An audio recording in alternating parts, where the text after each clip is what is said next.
Crux fidelis inter omnes, arbor una nobilis, nulla silvata lembro fet, fronde flore germine, dulce lignum dulces clavos, dulce pondus sustinet.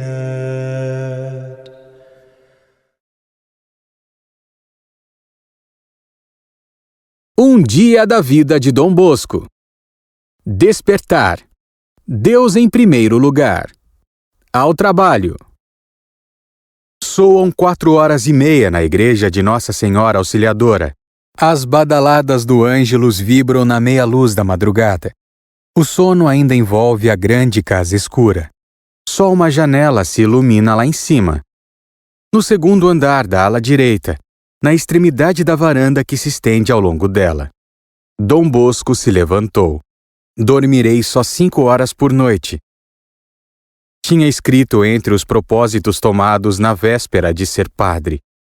E manteve a palavra. As poucas horas que reservava ao sono e a sua calma imperturbável são o que explica como ele pôde realizar tantas obras em tão poucos anos. 5 horas. Dom Bosco está rezando. Há alguns anos Roma lhe deu dispensa da reza do breviário, pois que os olhos lhe causam um martírio quando lê. Um deles já se apagou de todo, o outro está seriamente ameaçado.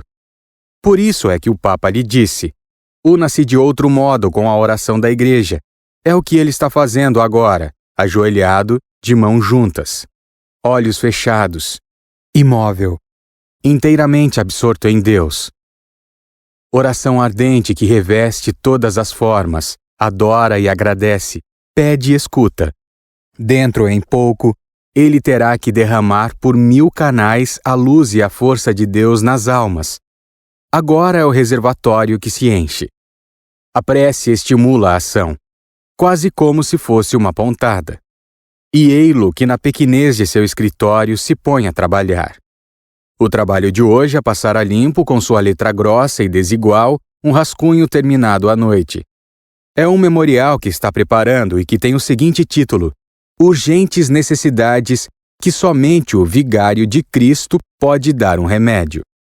Vamos ler um pedacinho por cima dos ombros do santo. As vocações sacerdotais estão diminuindo em proporções inquietadoras. Até as que perseveram correm agora, por causa do serviço militar obrigatório, grande risco de naufragar. Meio eficacismo para reparar esse desastre é a obra das vocações tardias, que Pio IX recomendou e enriqueceu de indulgências. Seu objetivo é recolher moços ou homens feitos, cheios de boa vontade e dotados de aptidões suficientes, e encaminhá-los ao sacerdócio. A experiência me demonstrou que de 100 meninos que iniciam os estudos para serem sacerdotes, apenas 6 ou 7 perseveram até o fim. Ao passo que dentre os adultos, de 100 que começam, uns 90 chegam perseverantes até o fim, e se vão juntando páginas e páginas. Daqui a um mês, Leão XIII ouvirá a leitura do memorial. Esta comunicação de um dos grandes servidores da Igreja iluminará as decisões de sua santidade. Missa. Confissões. 7h30. Os meninos terminaram seu primeiro estudo da manhã e se dirigem à igreja para a missa.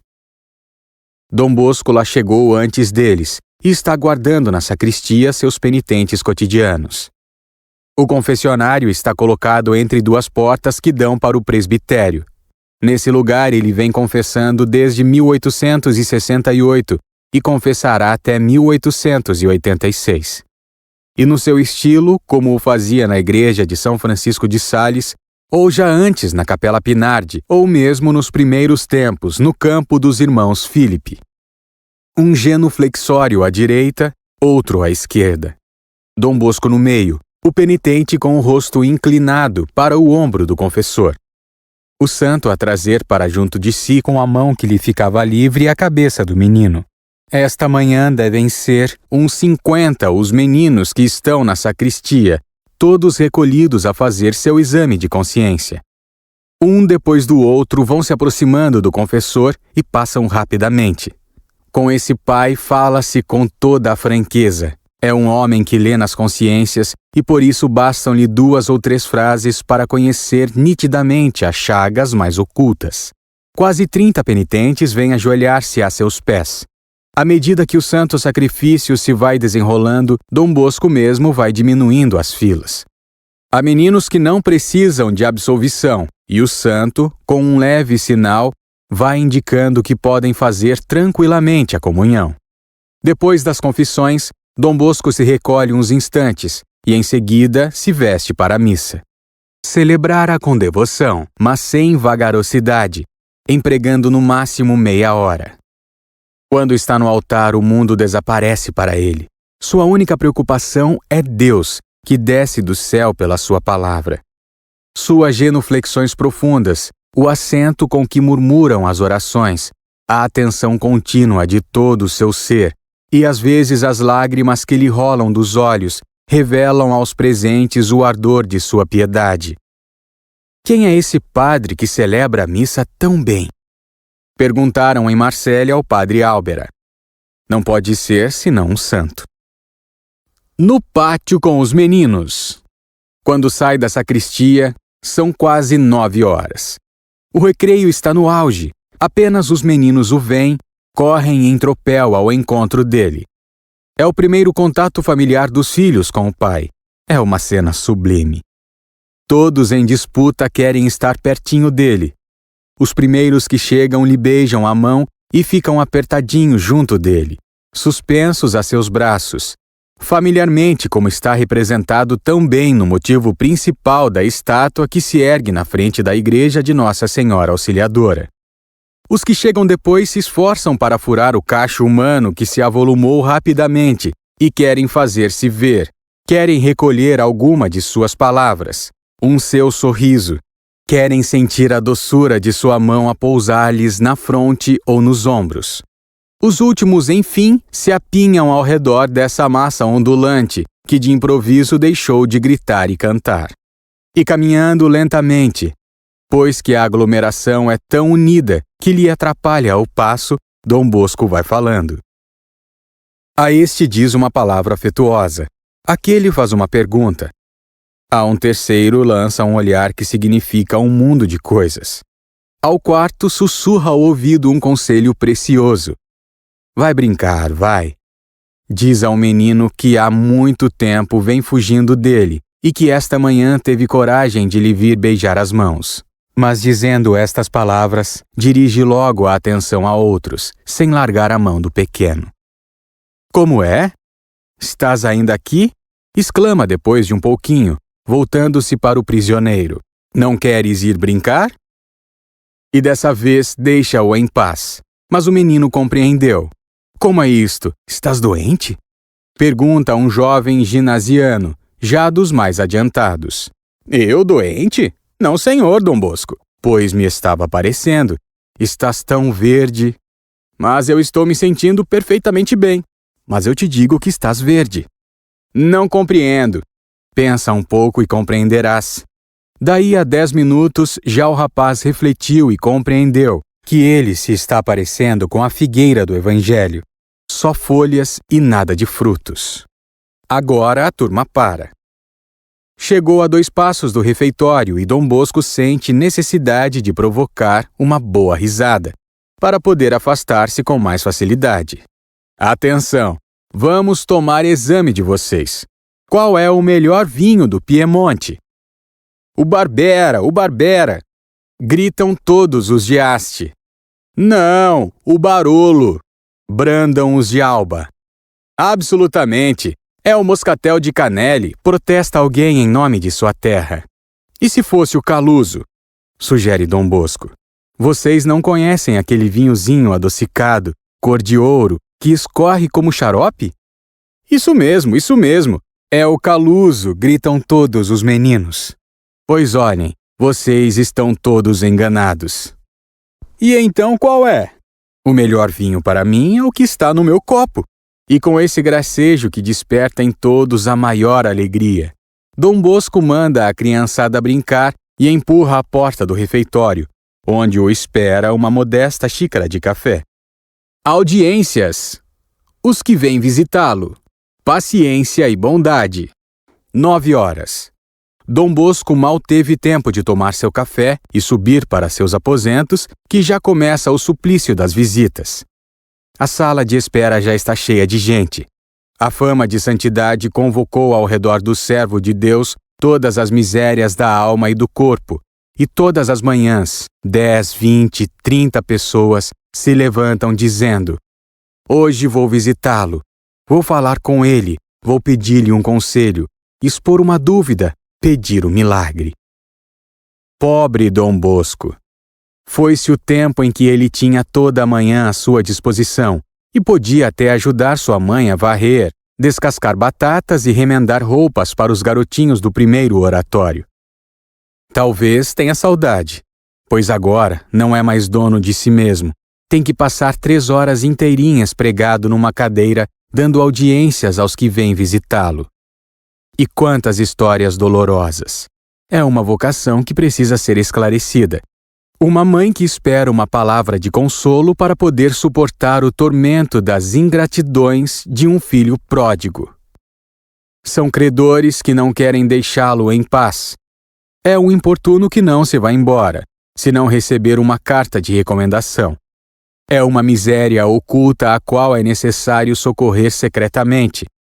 Ou são intermináveis questões de família cuja descrição Dom Bosco tem que ouvir pacientemente. É uma vaidosa ambição que pretende apoio para alcançar a meta. Ou ainda é uma alma que se encontra à beira do abismo e que só uma boa palavra pode livrar da tentação do desespero ou da sedução. É um falso pobre que tenta provocar compaixão. São ótimos sacerdotes, párocos e capelães que lhe vêm pedir um sermão, um tríduo, uma novena e fazem questão que vá Dom Bosco pessoalmente e não outro. É um pai que vem consultar Dom Bosco sobre o futuro de seu filho, ou é também uma enfermidade incurável ou um mal que não perdoa. E os doentes vêm ajoelhar-se aos pés do santo, esperando com confiança a bênção de Nossa Senhora Auxiliadora para se levantarem curados. Muitíssimas vezes a Virgem Santíssima atende. Assim foi no caso de um menino de Vila Franca. Tinha 9 anos e foi levado pelos pais a Turim. Todos os presentes tinham esperanças de um milagre. O pobrezinho tinha as pernas tortas, e de tal maneira que não podia andar. Era preciso levá-lo nos braços. Jamais tinha sabido dar um passo sequer. Foi introduzido na presença de Dom Bosco, e abençoado por ele, ouviu esta ordem: tenha confiança em Nossa Senhora, e estenda o pé mais defeitoso. O menino a princípio hesitou, mas Dom Bosco insistiu e ele obedeceu.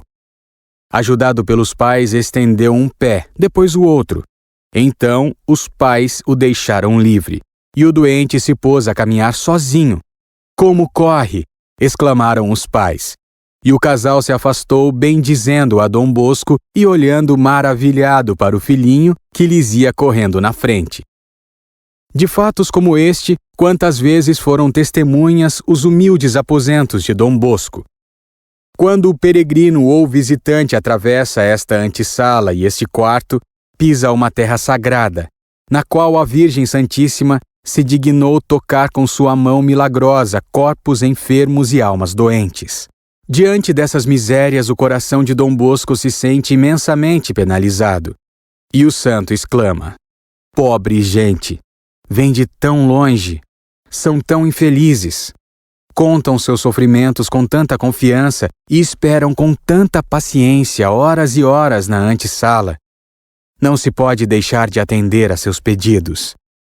Mas, Dom Bosco, observa alguém, não se poderia encontrar um modo de limitar essas visitas? Sim, eu conheço um meio. E qual seria? Fazer tolices. Então se espalharia o boato de que Dom Bosco está sofrendo das faculdades mentais, e a sala de espera se esvaziaria como por encanto. Isso, porém, não seria nem muito bonito nem muito prático, porque a congregação salesiana tem necessidade de todos. Assim, continua todas as manhãs a se submeter à pesada tarefa da imobilidade, à atenção contínua e da conversação cansativa, de onde sai com a mente esgotada e com os pulmões cansados. Bastaria essa única penitência, dizia o padre Oreglia de Santo Estevão, jesuíta, para demonstrar a heroicidade das virtudes de Dom Bosco. Quando toca o Ângelus ao meio-dia, há ainda algumas pessoas esperando a vez.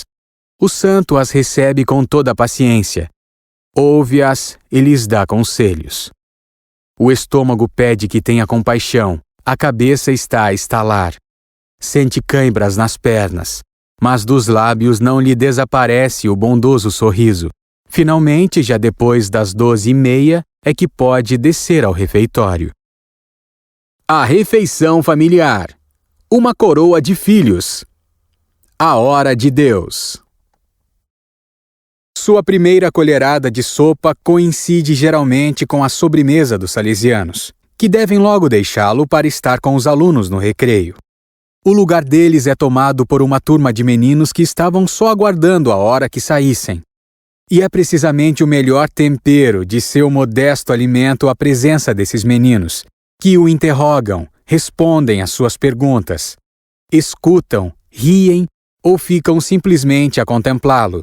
É também a ocasião que sua alma de apóstolo aproveita para insinuar uma boa reflexão ou um episódio instrutivo que o auxilia na obra da educação. 14h. O sino interrompeu a conversa paterna e os meninos se retiram para o estudo ou para as oficinas. Chegou para Dom Bosco o momento sagrado do dia. Das 2 às 3, Dom Bosco não atende a ninguém, ou a muito poucos.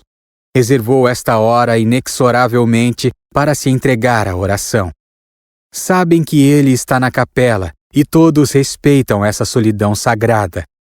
Tantas obras, tantas almas, tantos amigos e benfeitores deve ele recomendar a bondade de Deus Nosso Senhor.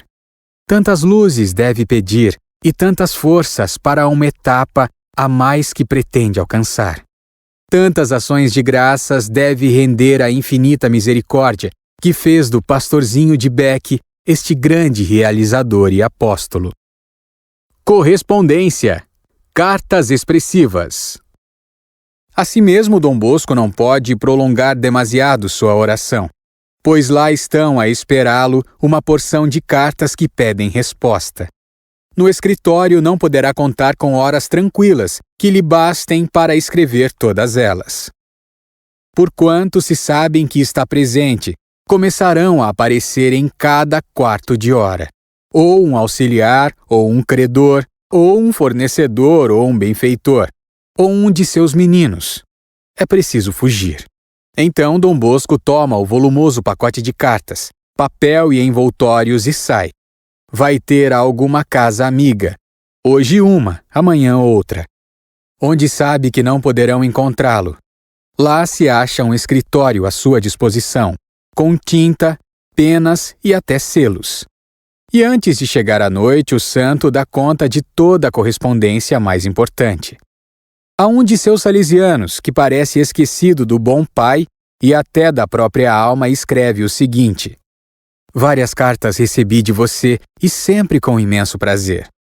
Escreva com mais frequência ainda, e não tenha receio de ser longo. Você se desculpa dizendo que está sobrecarregado de trabalho. Eu sei disso. Mas apesar de tudo, não se esqueça, enquanto se ocupa da alma dos outros, de pensar também na sua. Não deixe nunca o retiro mensal. Aqui tudo vai bem, e até a passos de gigante.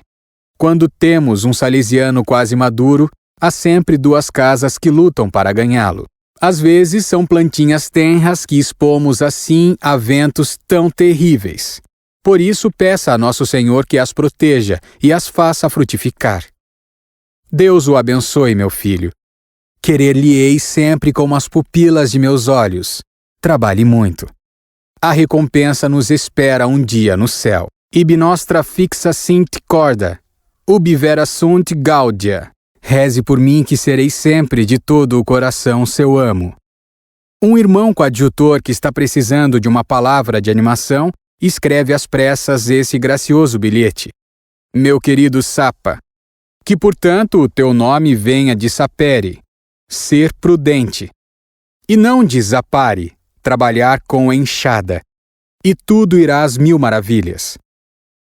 Alguém me deu notícias tuas.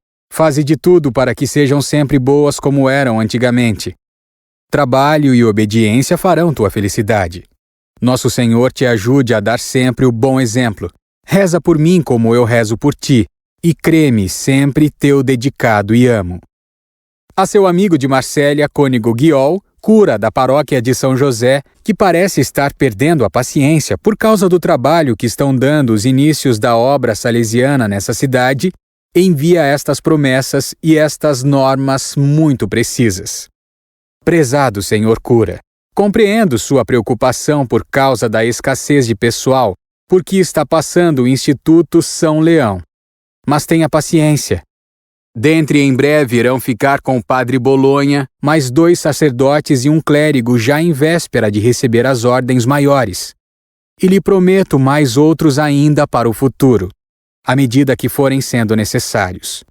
Porquanto depender de mim, querido Senhor Cura, porei todo o empenho em atender a seus generosos ideais. Mas o caso é que estamos no início do ano escolar e tenho 15 casas mais que o ano passado, as quais devo fornecer pessoal. Veja, portanto, em que embaraço me encontro.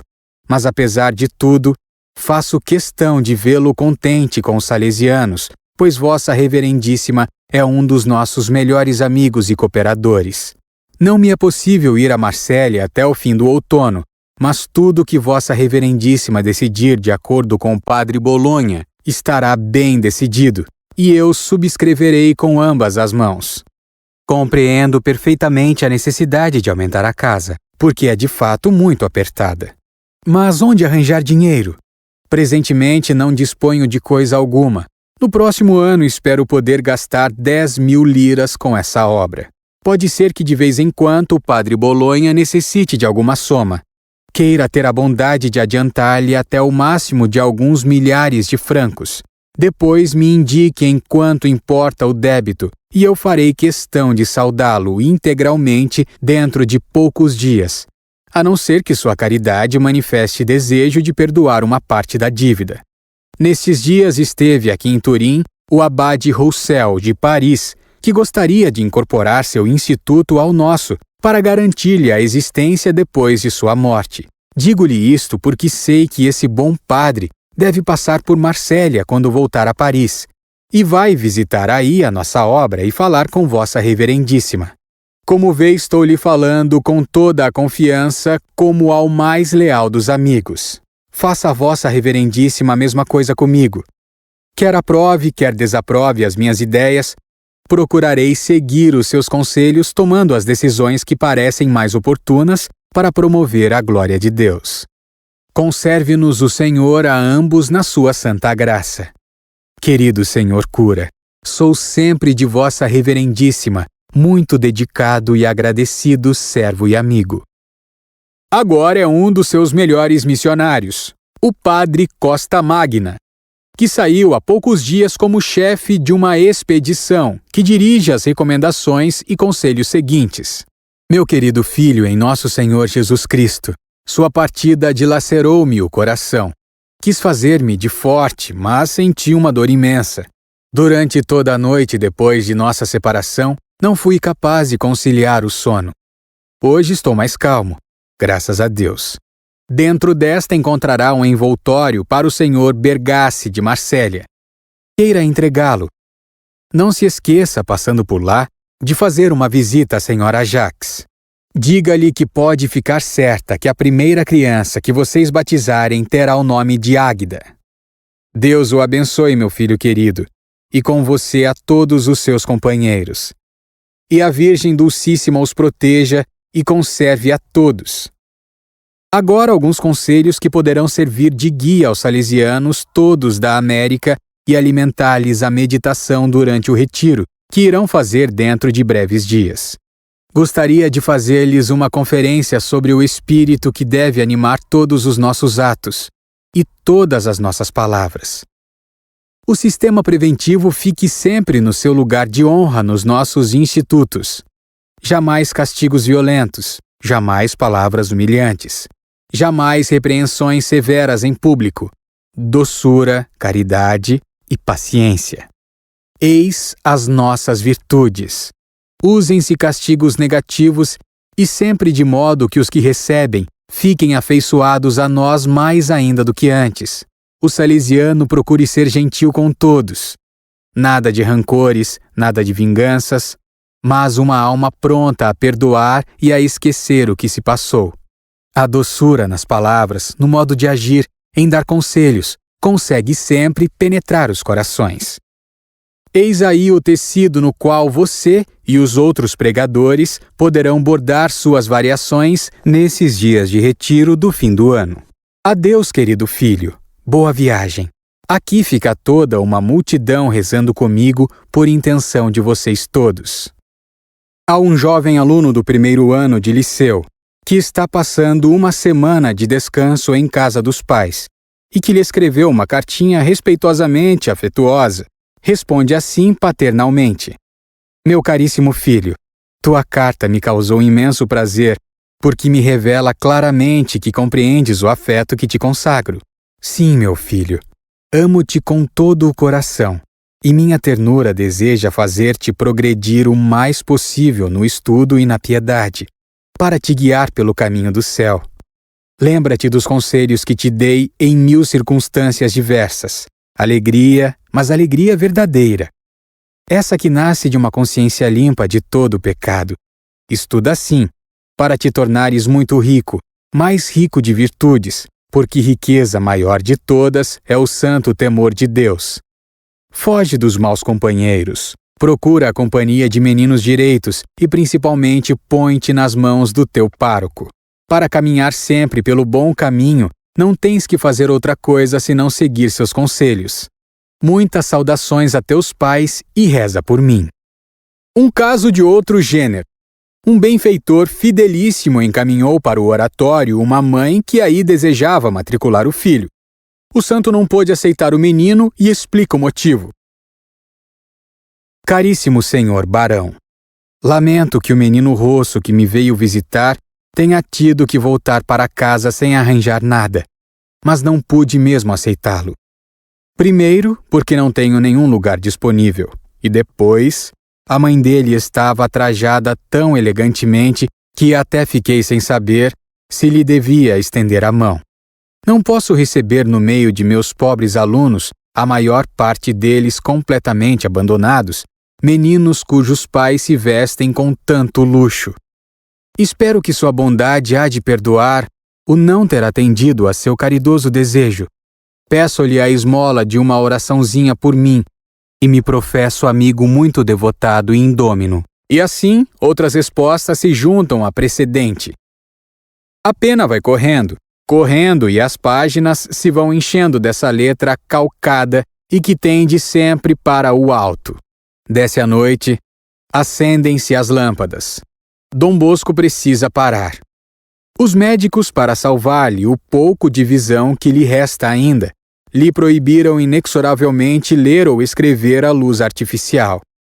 Portanto, põe de novo em ordem os seus papéis e trata de regressar a casa.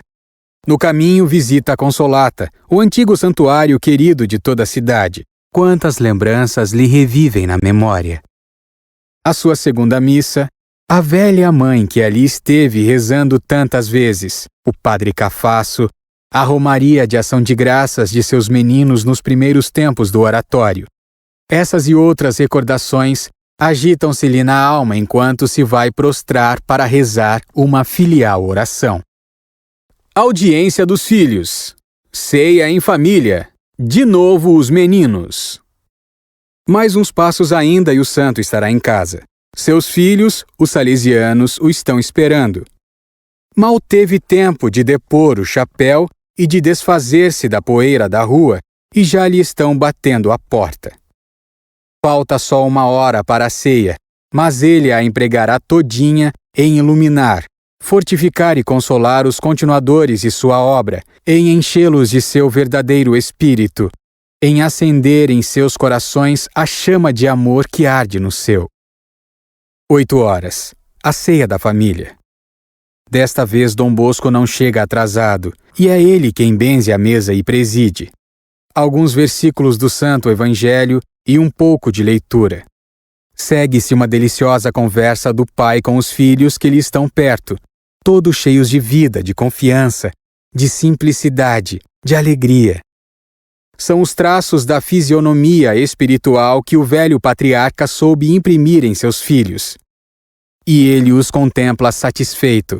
Dentro de meia hora sairão, e no lugar deles entrarão outros, os pequeninos. É bem verdade que todos os momentos do dia de Dom Bosco não pertencem a ele, mas passando de um grupo para o outro, vive sempre para as almas.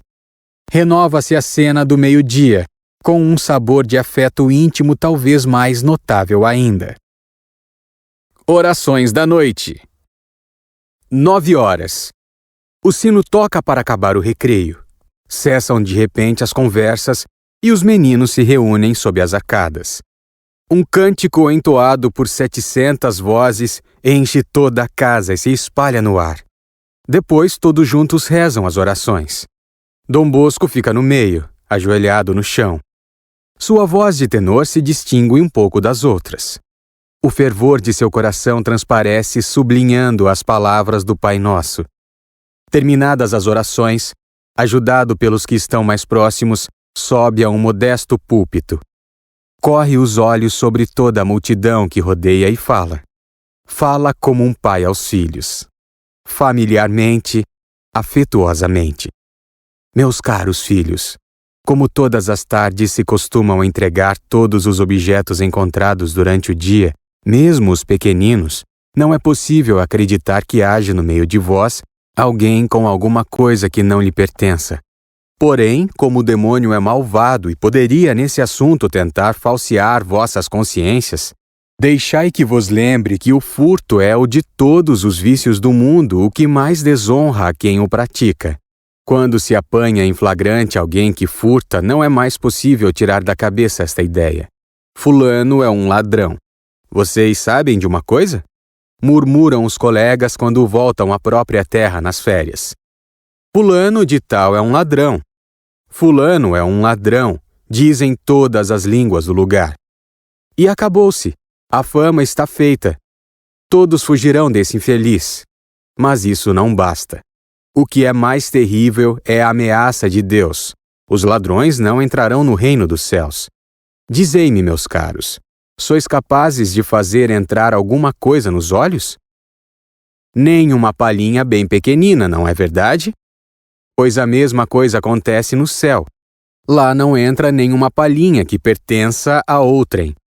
Se alguém morresse levando na consciência uma agulha roubada, seria detido na porta do céu. É verdade que uma agulha é matéria leve quando se trata de pecado, mas vos garanto que esta pobre agulha irá pagar caro no purgatório. Santo Agostinho diz assim: o pecado de furto não se perdoa sem a restituição do objeto furtado. Podeis confessar o pecado quando quiserdes. Se não o restituirdes, não ficareis perdoados. Mas entenda-se bem, se não restituirdes podendo restituir, isto é, tendo o objeto para restituir. Se não podeis restituir, é preciso ter ao menos o firme propósito de restituir logo que for possível. Ficais sabendo ainda, meus caros, que o furto de pequenos objetos acaba se formando uma matéria grave de pecado. E principalmente isso leva a roubar mais. Hoje são 2 soldos, amanhã será uma gravata, depois as maçãs do colega, depois um livro. No fim, a gente está com uma grande conta a apresentar no tribunal de Deus. Portanto, se não quereis correr o risco de ficar desonrados publicamente, e se não quiserdes ficar com a consciência carregada, tratai de não tocar jamais no que pertence ao próximo. O que é dos outros é preciso tratar como se trata ao fogo. Quando cai uma faísca na roupa, tira-se fora imediatamente.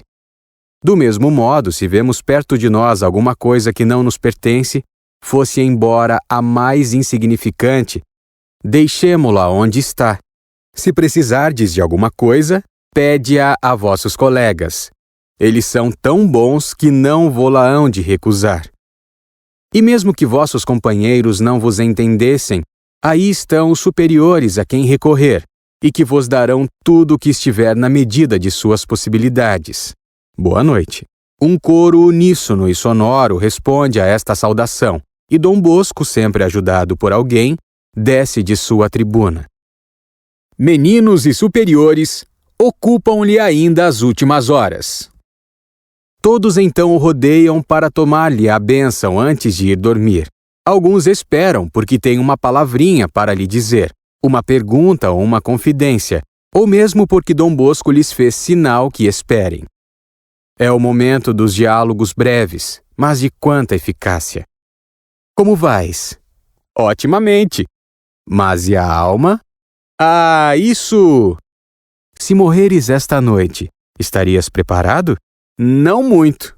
E então, quando é que irás confessar-te? Amanhã cedo. E por que não esta noite mesmo? Não, porque esta noite eu não me confessaria direito. Então amanhã não faltes, hein? Sim, senhor, prometo. E o menino se afasta modificado. A outro diz: mandei-te esperar porque é preciso concluir um negócio contigo. Temos que assinar um contrato. Um contrato? Precisamente. Dize-me, não gostaria de ficar para sempre com Dom Bosco? Oh, gostaria muito.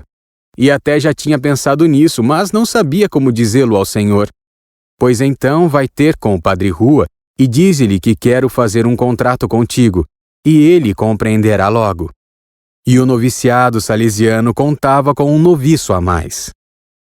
Um aluno da 4ª série ginasial que entrou há pouco no oratório lhe diz: Dom Bosco, quero pedir-lhe um favor.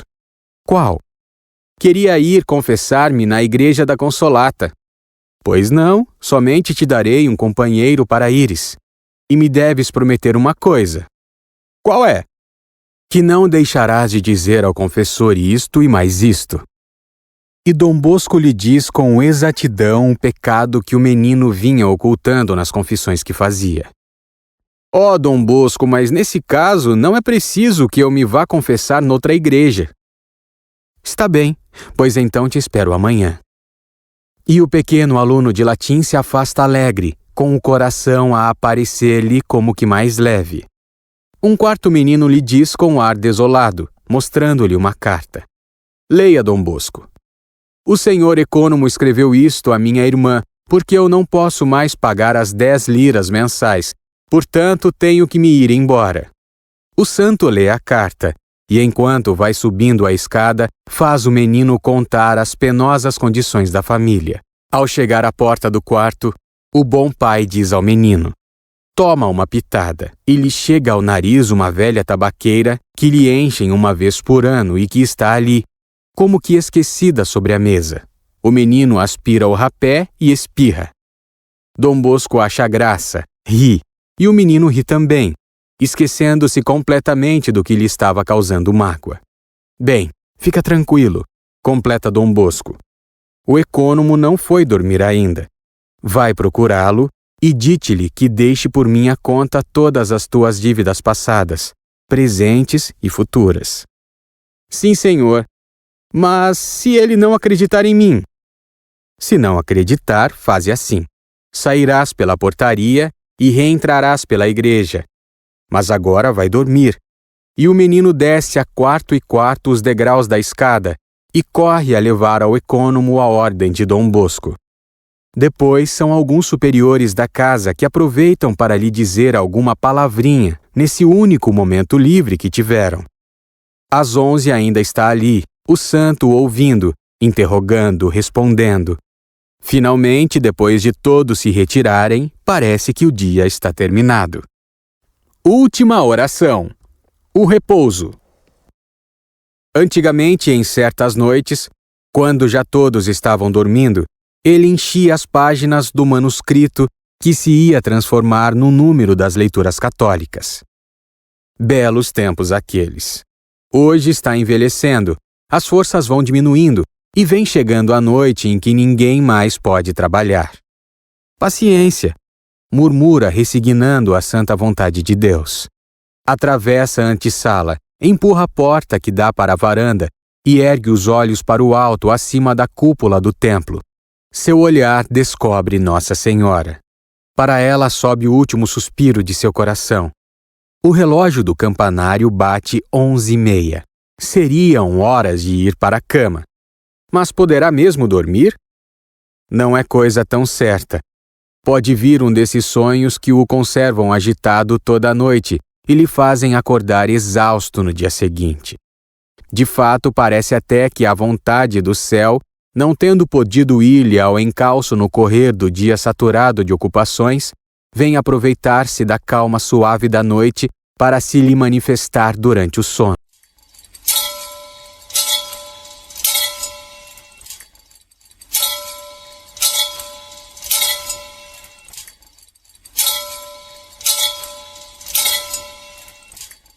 Aurora te celi de super,